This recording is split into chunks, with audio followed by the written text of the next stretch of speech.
Ola e benvidos. Hoxe imos facer unha viaxe que de verdade é fascinante. Imos deixar atrás ese mundo tan predicible das funcións dunha soa variable para meternos de cheo nos impresionantes e ás veces un pouco desconcertantes paisaxes das matemáticas en varias dimensións.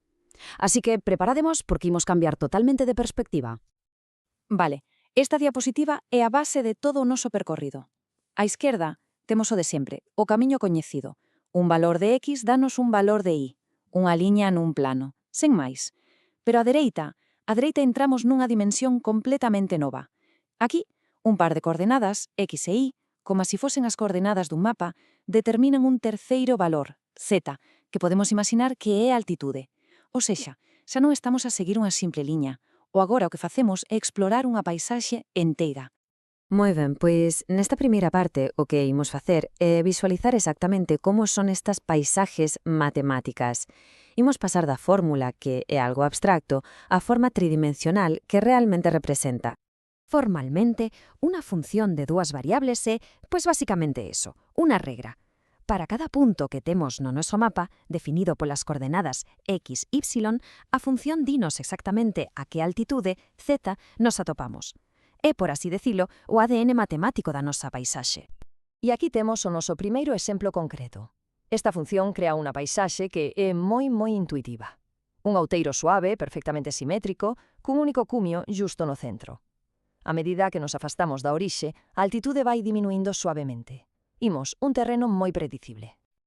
Ahora, ollo, porque imos ver un tipo de superficie completamente diferente, o paraboloide hiperbólico, que se coñece moito mellor como cadeira de montar. É fascinante porque se nos movemos ao longo do eixe X, a superficie curvase cara arriba, pero se avanzamos polo eixe Y, curvase cara abaixo. No mesmo punto, coexisten unha subida e unha baixada. E isto ya nos empeza a mostrar a complexidade que pode aparecer. Vale, temos estas paisaxes en 3D que son super ricas, pero moitas veces necesitamos representalas en unha superficie plana, como un mapa. Entón a pregunta é, como facemos en perder a información esencial da altura?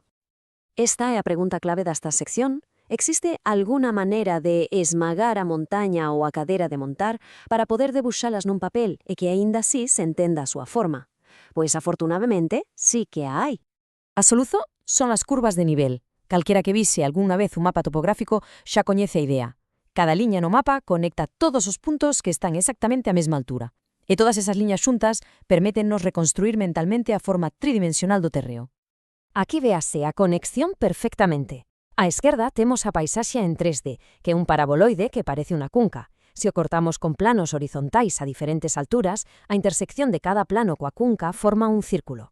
Pois ben, eses círculos proxectados sobre o plano do chan son as curvas de nivel que vemos no mapa 2D da dereita, círculos concéntricos que nos din que a altitude aumenta de forma uniforme a medida que nos afastamos do centro.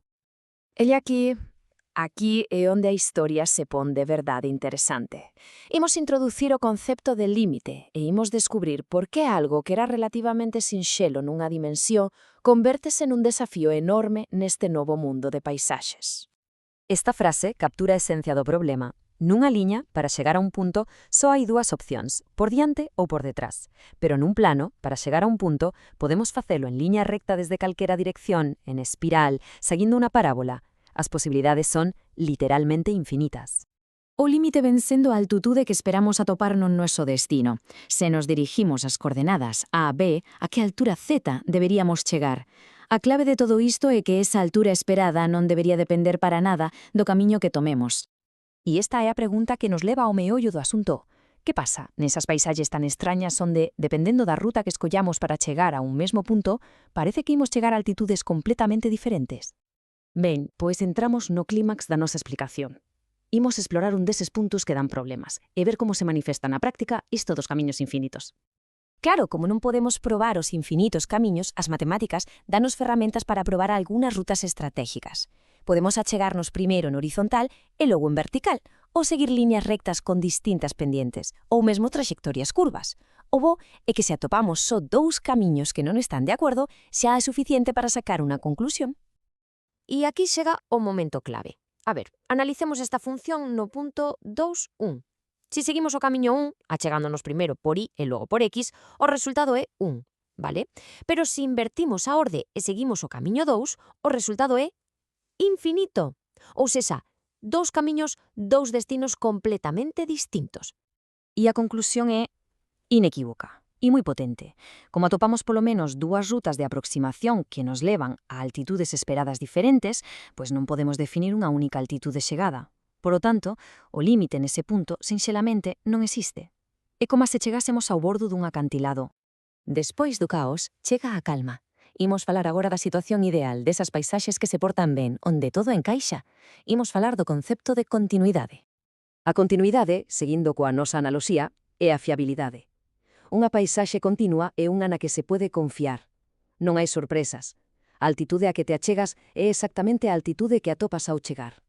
Non hai caídas súbitas nin picos que aparecen da nada. A definición formal de continuidade pódese resumir nestes 3 pasos tan lóxicos. Primeiro, o punto de destino ten que existir no mapa. Ten que haber unha altitud definida ali. Segundo, o límite debe existir. Todos os camiños teñen que apuntar á mesma altitude esperada. E terceiro, e o máis importante, a altitude esperada e a altitude real deben coincidir. A boa noticia é que a maioría das paisaxes matemáticas que atopamos no día a día son deste tipo, son fiables. As funcións que todos coñecemos, como os polinomios ou as funcións exponenciais, xeran superficies continuas e suaves nos lugares onde están definidas. Esta é a gran idea coa que hai que quedar de toda esta análise. O concepto de límite vólvese moito máis exixente, moito máis profundo. Xa non se trata só de chegar, sino de que a chegada sexa coherente e independente do camiño que se escolla. É unha garantía de consistencia na paisaxe matemática. E rematamos cunha pregunta para reflexionar. Vimos como unhas poucas variables poden xerar cumios, vales e puntos imposibles. E isto é só o principio. Imaginade a complexidade e a beleza das paisaxes definidas por 3, 4 ou centos de variables. Hai todo un universo de formas agardando a ser explorado. Grazas por acompañarnos.